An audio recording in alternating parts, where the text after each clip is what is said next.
40 años de Radio de la UNED.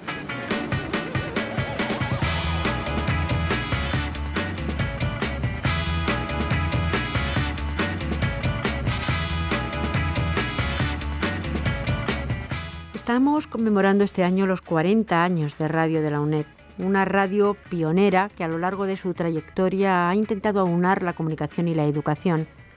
Una historia como todas, con altibajos, pero siempre hecha desde el trabajo, la innovación y sobre todo la ilusión en el proyecto. Comunicación y educación, eso es la radio de la UNED, pero cabría preguntarse si estas son las dos patas que han sustentado y siguen haciéndolo esta radio educativa y cultural que intenta llegar primero a sus alumnos y también al público en general. De este proyecto, que empezó de manera oficial en 1974, vamos a hablar en los siguientes minutos y lo vamos a hacer con Agustín García Matilla, catedrático de Comunicación Audiovisual y Publicidad, y actualmente es el decano de la Facultad de Ciencias Sociales, Jurídicas y de la Comunicación en el campus de Segovia de la Universidad de Valladolid. Ha sido profesor de la Universidad Carlos III de Madrid y también profesor de Teoría y Técnica de la Información Audiovisual en la Universidad Complutense. Y es un experto en información audiovisual. También ha tenido otras responsabilidades profesionales, como por ejemplo ser responsable de programas del servicio público en la cadena autonómica Telemadrid. Bienvenido y muchas gracias por acompañarnos. Muchas gracias. Con nosotros también Roberto Aparici, profesor de la Facultad de Educación de la UNED.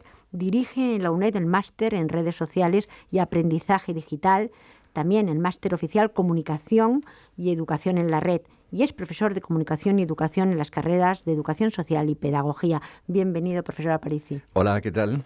Pues vamos a continuar estos minutos hablando de esta radio de la UNED en este 40 años, nada menos que 40 años. Tanto el profesor Aparici como el profesor García Matilla, pues nos han acompañado en esta radio de la UNED en diferentes etapas.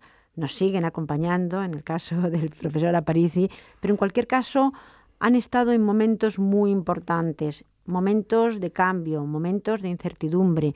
Han vivido lo que ha sido esta radio desde dentro y también, por otro lado, han sido teóricos de la misma, que eso es muy importante. Por un lado los profesionales, por otro lado también ellos, pero que han vivido, pues como yo digo, a pie de obra, porque han sido formadores de estos grupos que hoy estamos aquí. Bueno, pues como digo, hay que empezar haciendo un poco de historia. Podemos empezar, profesora Aparici, si le parece, por esos comienzos, por esos albores, por esa ilusión de la que yo hablaba en el principio. Yo puedo hablar desde los años 80, el inicio de los 80, cuando me incorporó a la exdirección técnica de la UNED, lo que hoy es el CEMAP. En esos momentos, la radio de la UNED, toda la radio de la UNED se limitaba a una habitación muy pequeña, mucho más pequeña que un dormitorio, que una habitación, que estaba silenciada con cajas de huevo y donde se trataba de reproducir lo que se hacía normalmente en las clases magistrales. Pero al mismo tiempo se grababan emisiones de radio en estudios que la UNED no tenía. En ese año 1980-1981 es cuando se produce el encuentro con Agustín García Matilla y es donde vamos a empezar a reflexionar, a pensar y a ver qué otro tipo de radio se podía hacer, cómo se podían abordar los medios de comunicación vinculados a la educación de otra manera.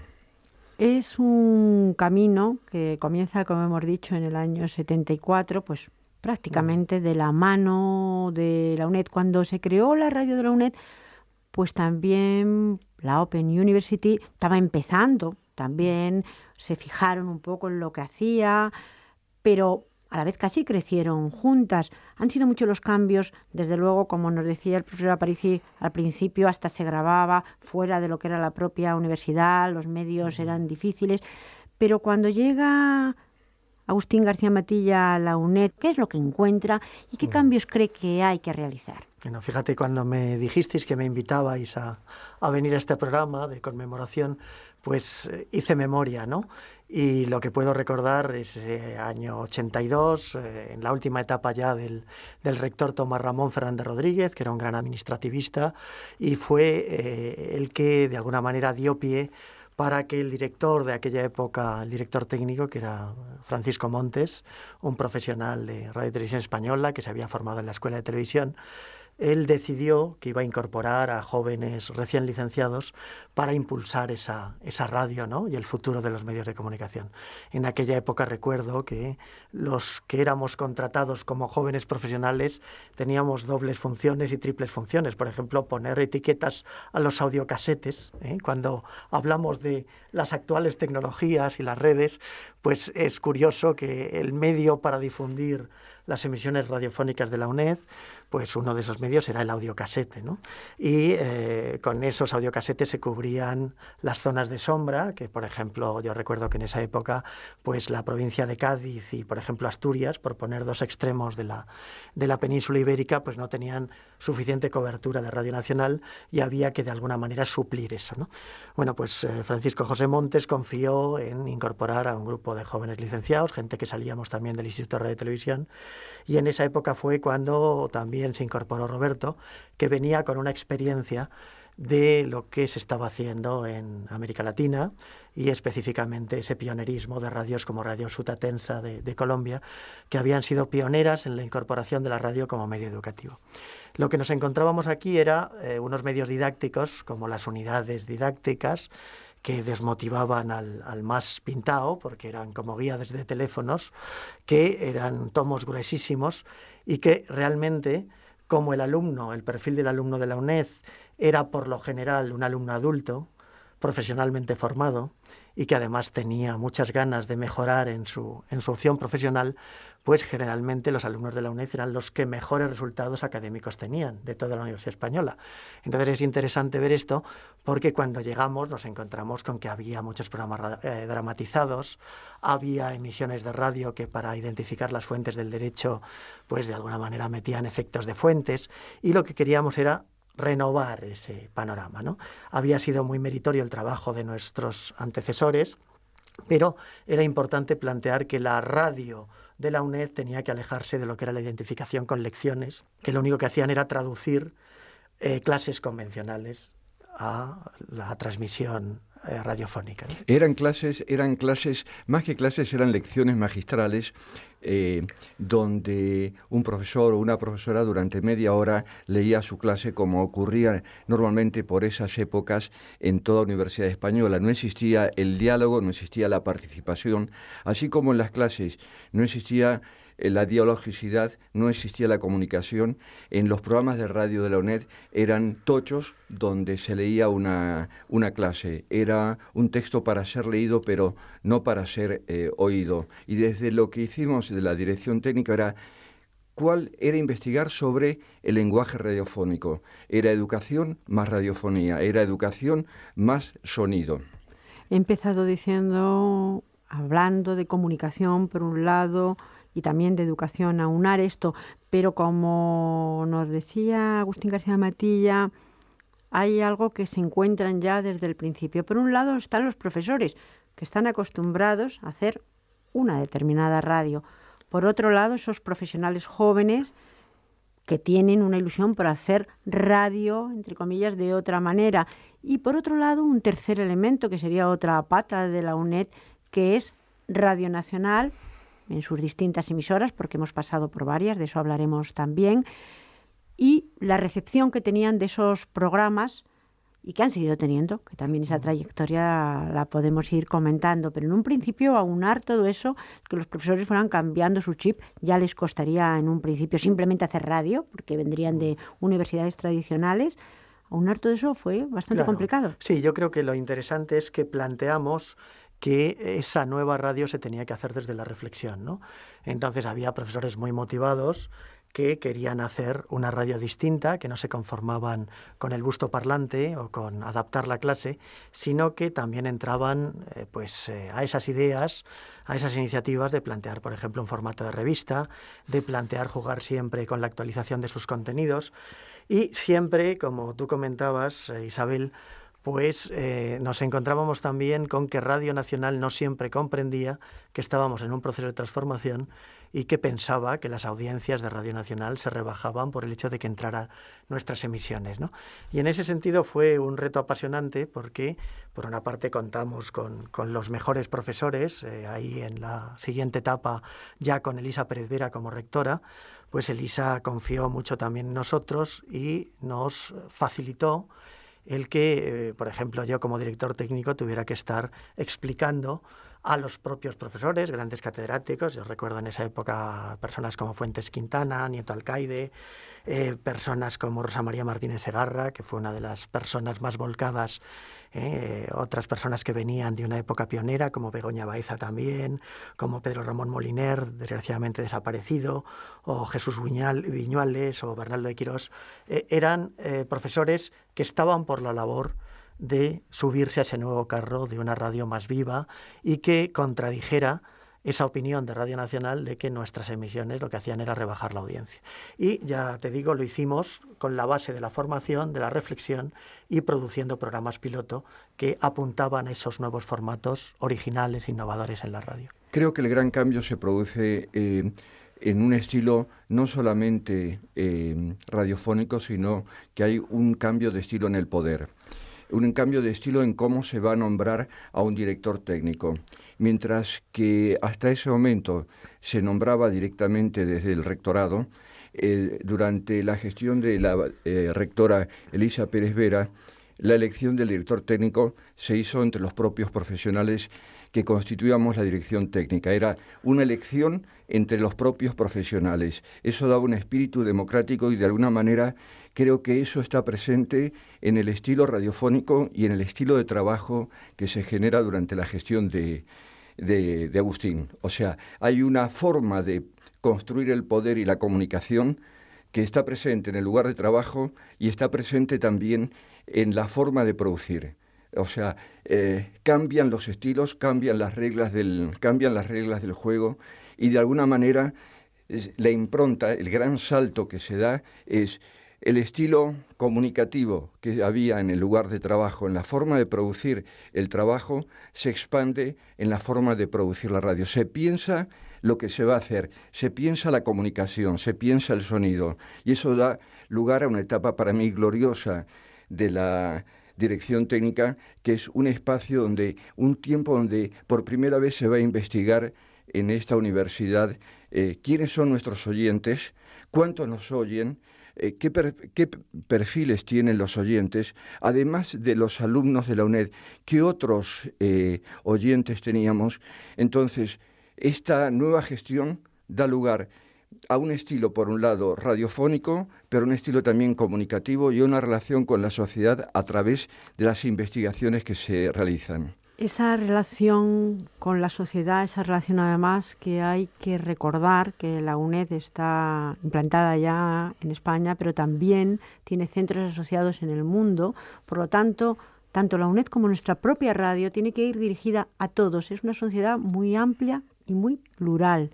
Esas casetes iban también a los centros asociados pues del mundo entero y lo oían en todas partes. El lenguaje del que se hablaba al principio, esa reflexión sobre el lenguaje, comienza y es muy importante. Comunicar, pero ¿comunicar qué? Hay una serie de contenidos dentro de la universidad. ¿Cómo se comunican? Es el qué y el cómo. ¿Cómo se plantea este debate y a qué conclusiones se llega? Bueno, pues en primer lugar lo que se plantea es modificar los formatos. No todo puede ser transmitido a través de la radio y lo importante es seleccionar dentro de los contenidos de cada área de conocimiento aquellos que se prestan más a, en el caso de las ciencias más duras, conseguir la motivación de los estudiantes, traer a los estudios a las figuras más relevantes, recuperar aquellos contenidos que tienen que ver con las facetas más prácticas de esa información sobre las diferentes áreas, sean de carácter tecnológico, sean de carácter científico o sean de carácter humanístico o de las ciencias sociales, ¿no? En ese sentido es muy interesante el comienzo del trabajo en una etapa en la que estuvieron como coordinadores de radio personas como Anor Sikorski, como José Miguel Contreras, el que pudiéramos plantearnos el que una parte de esa programación no estuviera estrictamente relacionada con esa educación formal reglada, con cada una de las lecciones de la unidad didáctica, sino que nos liberáramos para abordar temas transdisciplinares y que sirvieran a esa motivación, que los alumnos se acostumbraran a que la radio era un complemento de los contenidos más específicamente formales, y eso empezó a funcionar muy bien. Incluso hicimos emisiones en las épocas de verano, a riesgo de ampliar nuestro horario de trabajo. La gente, imagínate que en esa época, quienes ahora están en la radio de la UNED, pues tenían 24, 25, 26 años, éramos veinteañeros, y esa generación de profesionales estaba deseando cambiar las cosas, ¿no? Y yo creo que aprovechamos precisamente ese momento para poder vincular contenidos de actualidad con lo que era el contenido más formal reglado, ¿no? Y profesora Aparici, ahora, en este momento, en el año 2014, casi todas las universidades, aun siendo presenciales, tienen una radio. Pero en ese momento la radio de la UNED era prácticamente única, por eso cumplimos 40 años, somos pues esos pioneros de los que hablábamos al principio. No teníamos a quién parecernos, nos parecíamos a nosotros mismos.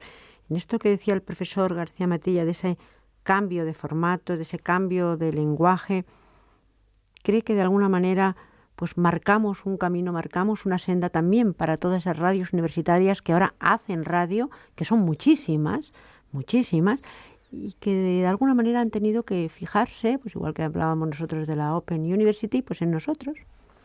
Yo creo que la gran distinción que se da en los años 80 es, por un lado, los programas específicamente radiofónicos que respondan a las características de la radio, la instantaneidad, la fugacidad, la inmediatez, y por otro lado, aquellas narrativas, aquellos recursos, aquellas cuestiones que estaban más vinculadas a lecciones, que iban a estar destinadas en soporte, cassette. Eran dos soportes de diferentes naturalezas.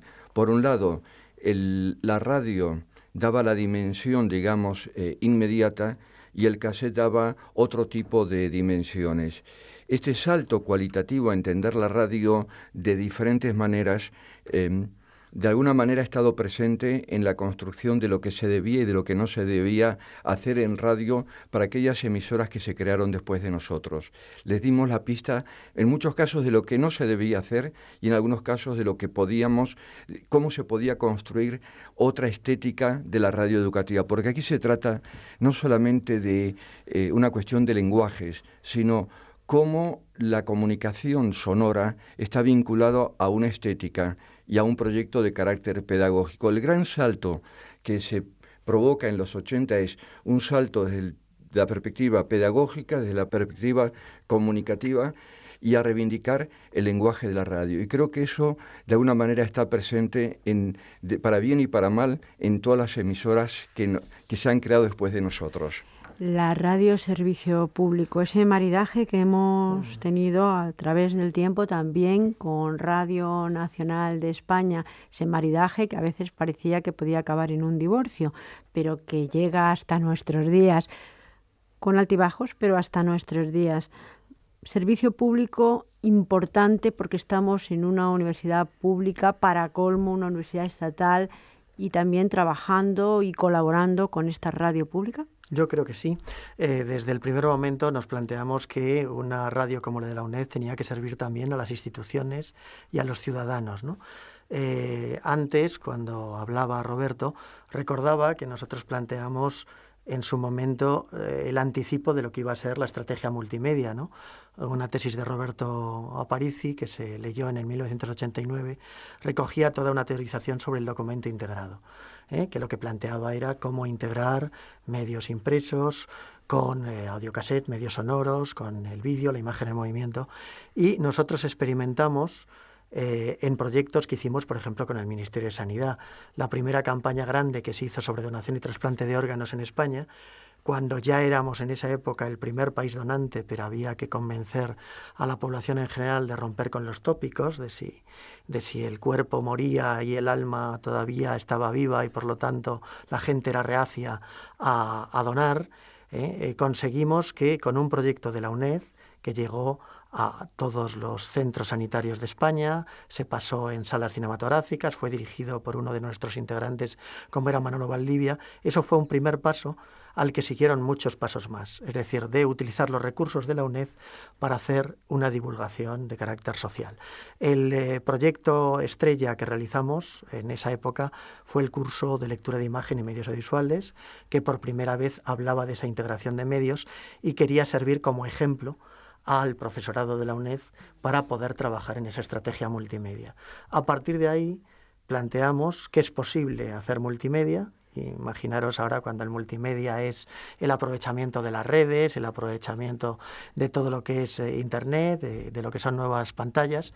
En esa época ya intuimos que debía haber un trabajo a través de los diferentes recursos impresos, audiovisuales, etcétera, ¿no?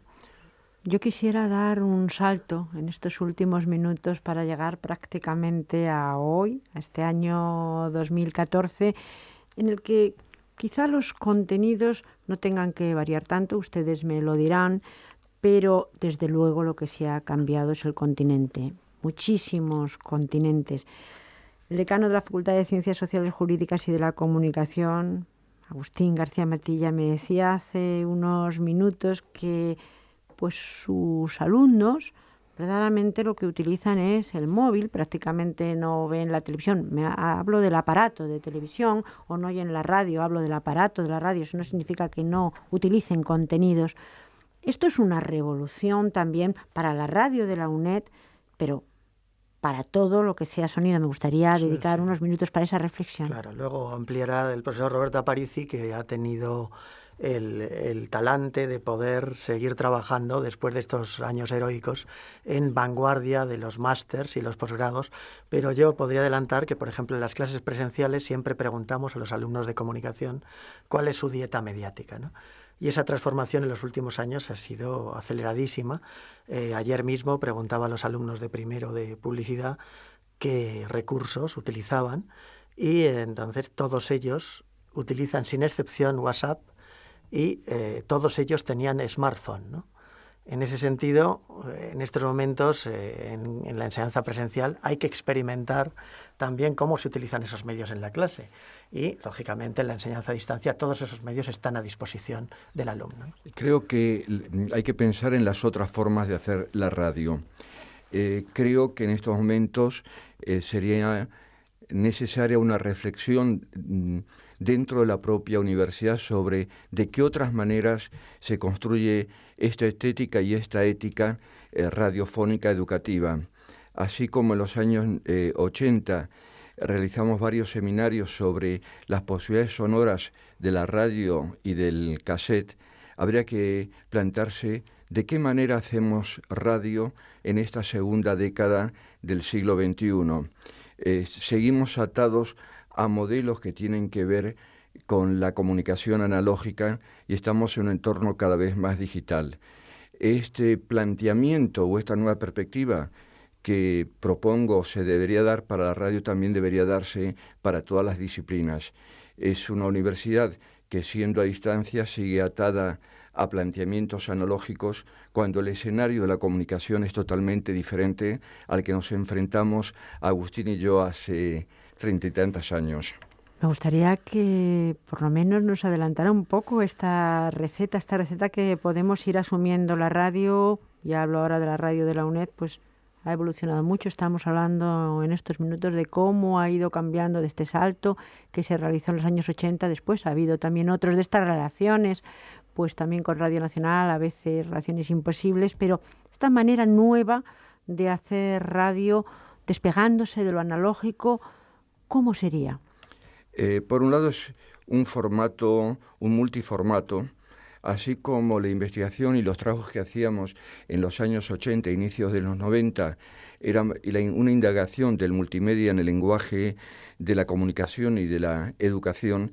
En estos momentos, así como hablamos de un profesional multitareas, el formato tiene que ser un multiformato que no sea solamente sonoro, sino que es sonoro, es también visual, es también verbal.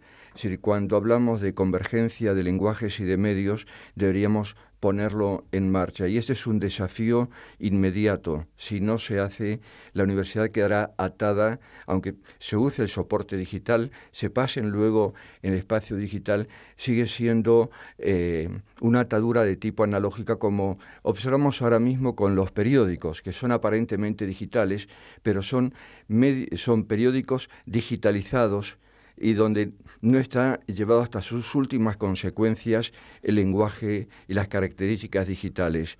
¿Qué formas tiene? En primer lugar, va a haber dos grandes dimensiones. Una información inmediata, pequeña y que te indaga, que sería una primera capa, y de esa primera capa se pasarían a diferentes niveles de profundización. Cada nivel de profundización sería una capa de información.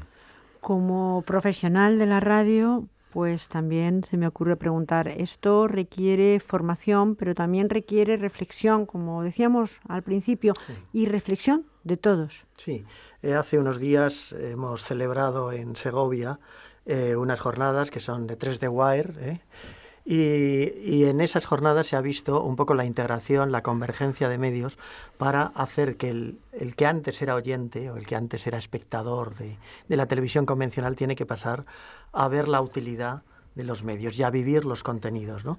Esto se está haciendo en los videojuegos, esto se está haciendo en las nuevas narrativas, y la radio tiene que empezar a asumir esa integración multimedia y ese dar actividad, dar participación a la audiencia, viendo que los contenidos no son solo algo que se estudia, sino también algo que se vive.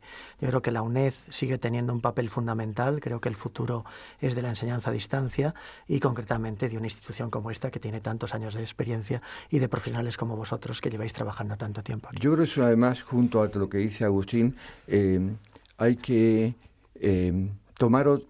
a pensar en la dimensión política. Hay una cosa que ha estado presente desde el inicio de la radio en la UNED, desde los medios de la UNED, y son las políticas de Estado y medios de comunicación.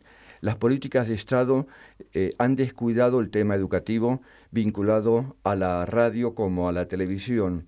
Y así como en los años 80 y parte de los 90 luchamos para tener una radio educativa de la UNED y no lo logramos, una emisora propia de la UNED, y el propio Estado se negó a que la UNED, la Universidad Nacional de este país, tuviese su propia emisora, yo creo que es imprescindible que el propio Estado, las propias políticas de Estado, los propios responsables de Radio Televisión Española reflexionen sobre este tema. Han descuidado el tema de la educación y han descuidado el tema de la comunicación educativa. Les toca a ellos también asumir con valentía este nuevo desafío. En todo caso, seguir trabajando a lo largo de los años en intentar converger en lo que ahora verdaderamente nos exige la sociedad. Muchísimas gracias, Agustín García Matilla, catedrático de Comunicación y decano de la Facultad de Ciencias Sociales y Jurídicas en el campus de Segovia de la Universidad de Valladolid. Y también muchísimas gracias, profesor Roberto Aparici, profesor de la Facultad de Educación de la UNED. Y desde luego hablamos de comunicación y educación. Él es profesor de comunicación y educación en las carreras de educación social y pedagogía. Gracias. A ti.